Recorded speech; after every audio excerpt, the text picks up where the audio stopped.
Imagine living in a world where night meant darkness.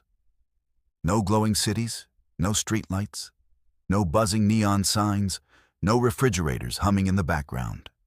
Just candles, gas lamps, fire. Now imagine two men fighting to decide how the entire world would be powered. Not just competing, fighting, destroying reputations, running smear campaigns, electrocuting animals in public demonstrations, risking everything. This wasn't just a tech debate.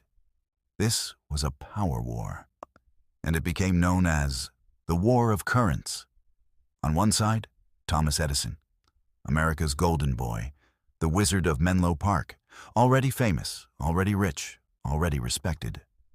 On the other side, Nikola Tesla, immigrant, brilliant, obsessed with ideas that sounded impossible. This wasn't just science. This was ego versus vision, business versus genius, DC versus AC, and only one system would survive.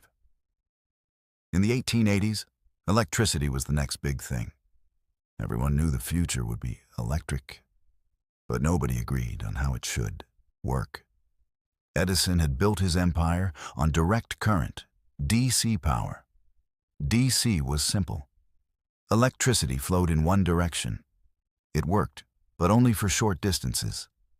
That meant power plants had to be built every mile or two. Expensive, limited, inefficient.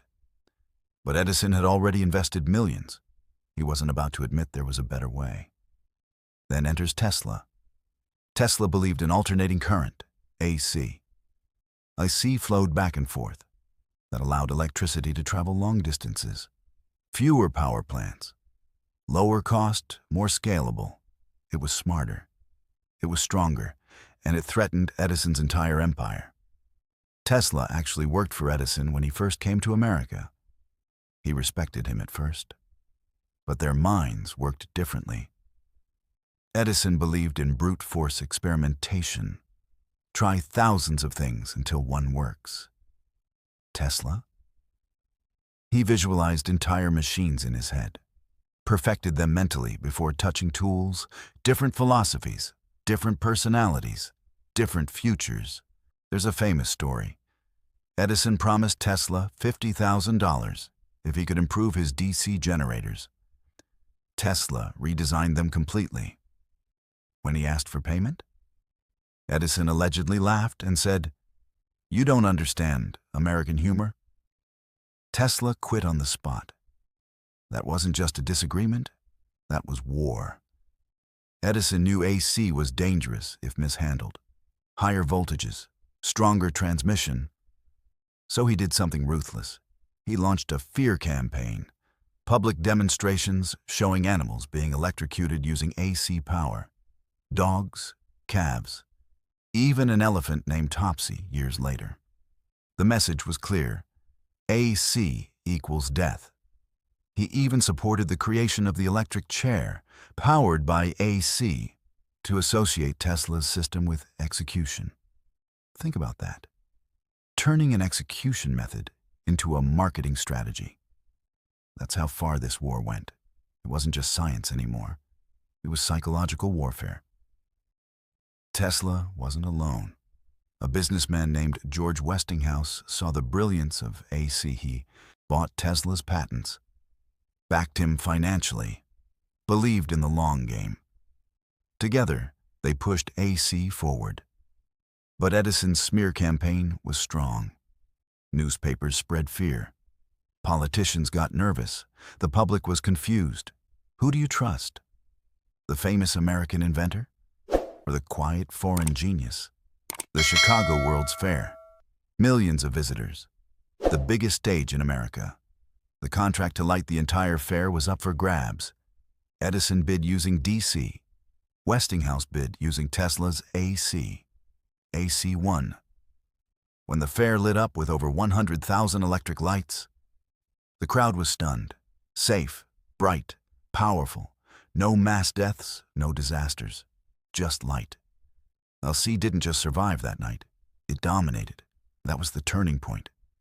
But the final blow, Niagara Falls. harnessing one of the most powerful natural forces in the world. Tesla's AC system transmitted power miles away. For the first time in history, that was it. Game over. A sea won the war of currents. The modern electrical grid was born.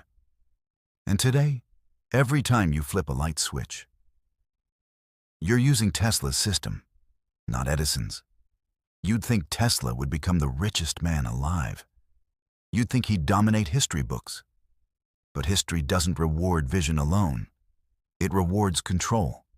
It rewards branding. It rewards business.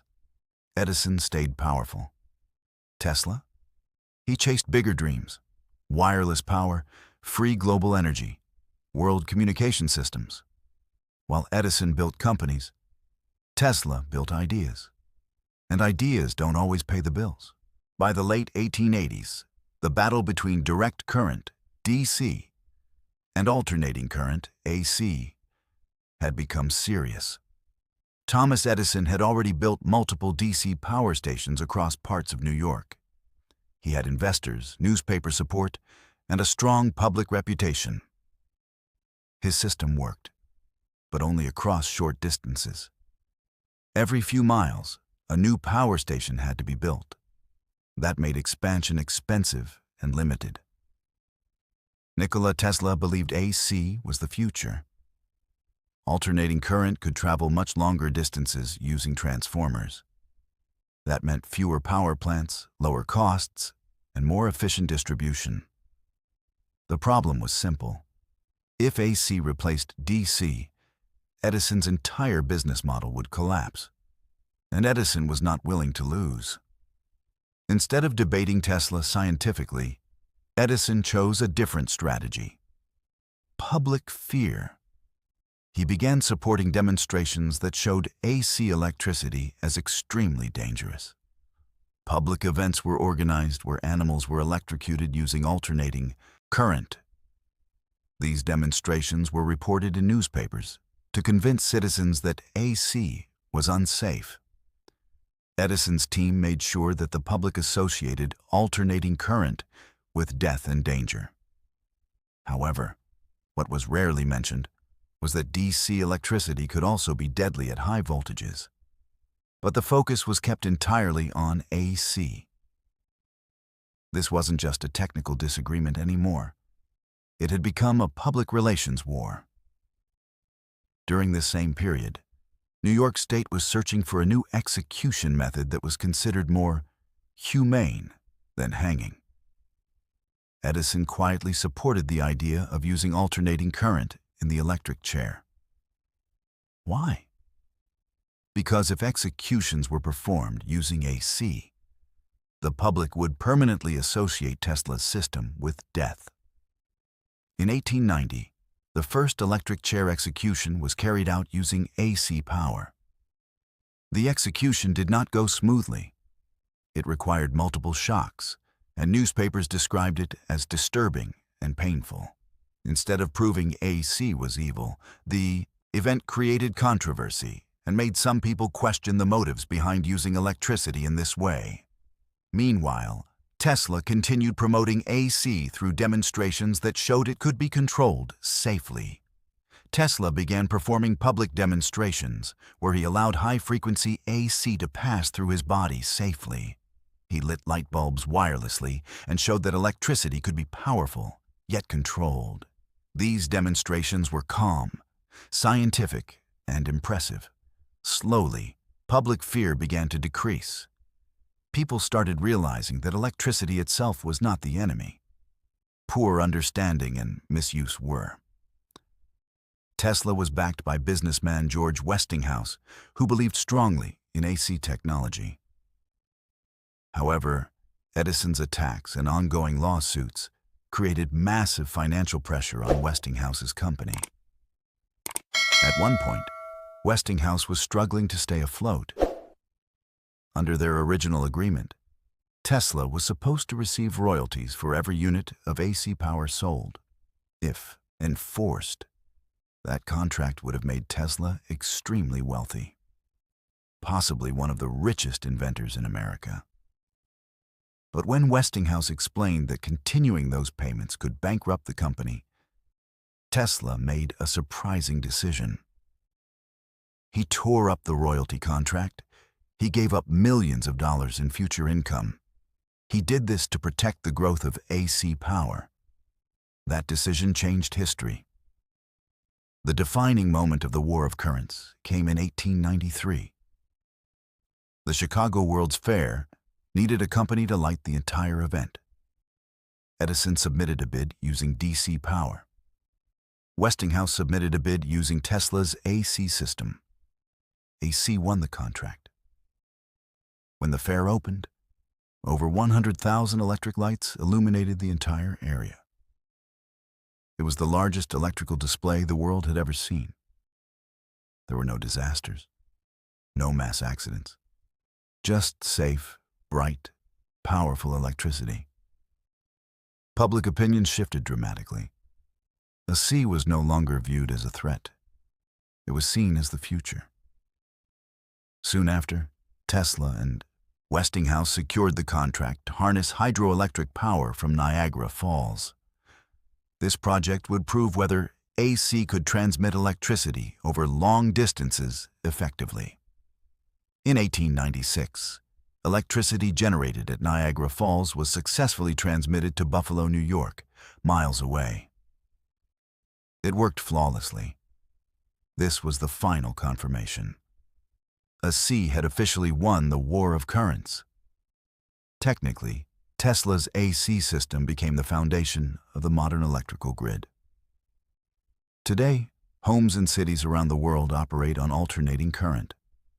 But in terms of wealth and public recognition at the time, Edison remained more financially successful. Tesla had won the scientific battle. Edison had maintained his business empire. History, however, would slowly correct the narrative. Over time, Tesla's contributions were recognized as revolutionary. Engineers and historians began acknowledging that without Tesla's AC system, modern power distribution would not exist as it does today. The War of Currents was not just about electricity. It was about innovation versus control, vision versus business strategy, long-term progress versus short-term dominance. Nikola Tesla believed in building the future. Thomas Edison believed in protecting the present. And in the end, the future won. After the victory at Niagara Falls, after AC officially powered cities, after the War of Currents was technically over. You'd expect Nikola Tesla to become one of the richest men in America. But that's not what happened. Because while Thomas Edison focused on building companies, Tesla focused on building dreams. In the early 1900s, Tesla began working on his most ambitious project yet: wireless energy. Not just wireless communication, wireless power. He believed electricity could be transmitted through the earth itself. No wires, no limits. Free energy anywhere in the world. He built a massive tower in Long Island called Wardenclyffe. Investors were curious at first, but then they realized something. If electricity became free, there would be no way to charge customers, no billing system, no profit control, and powerful investors lost interest. Funding stopped. Construction halted. The tower was never completed. Tesla's biggest dream collapsed. As years passed, Tesla became more isolated. New inventors were rising. Corporations were getting bigger. The world was becoming more commercial. Tesla wasn't built for that world. He didn't think like a businessman. He thought like a visionary. He moved from hotel to hotel in New York. Unpaid bills stacking up. Living off small payments and fading recognition. He spent time feeding pigeons in parks. He once said he loved one white pigeon deeply, almost like family. People started calling him eccentric, strange. But brilliance often looks strange to ordinary minds. Thomas Edison remained a powerful industrial figure. Factories running, companies expanding, public image intact. The businessman survived. The visionary struggled. In January 1943, Nikola Tesla died alone in a hotel room in New York City. He was 86 years old.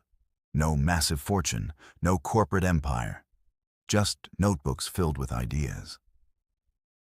After his death, U.S. officials reviewed his documents due to wartime concerns. Many of his ideas were examined, some archived, and slowly, over time, the world began to realize what it almost lost. Today, the modern power grid runs on alternating current. The system Tesla fought for, every home, every office, every city skyline glowing at night. That's Tesla's legacy. And in 2003, an electric car company was founded and named Tesla Incorporated, named after the man who died broke. History has a strange sense of justice. Who really won? Edison won the business battle. Tesla won the future. One built an empire in his lifetime. The other built a foundation for generations. Because success isn't always measured in dollars. Sometimes it's measured in impact. When you flip a light switch tonight, when your phone charges, when your city lights up after dark, remember this. The system powering your world exists because one man refused to give up on an idea. Nikola Tesla wasn't perfect. He wasn't rich. He wasn't politically powerful. But he was right. And sometimes, being right changes the world more than being famous ever could.